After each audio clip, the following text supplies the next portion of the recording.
Good day everyone!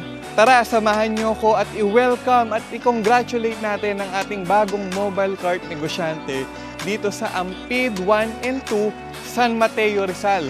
Tara, samahan niyo kami sa grand opening.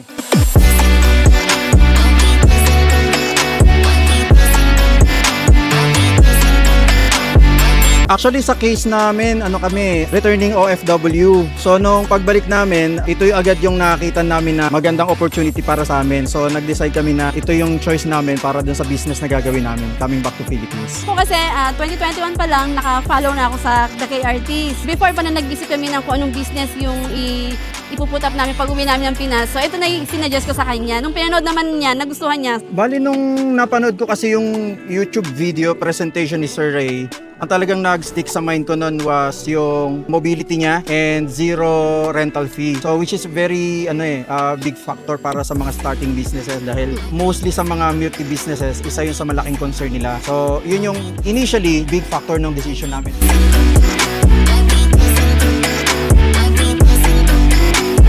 Franchisee mastermind, the backbone ng support ng management team wherein lahat ng mga franchisee have the opportunity to gather together, to discuss together, to share. Everyone on the field ng mga na-experience nila, they get to share with each other. So even yung mga nag-i-start pa lang, meron na sila kagad resources kung saan sila kukuha ng mga ideas.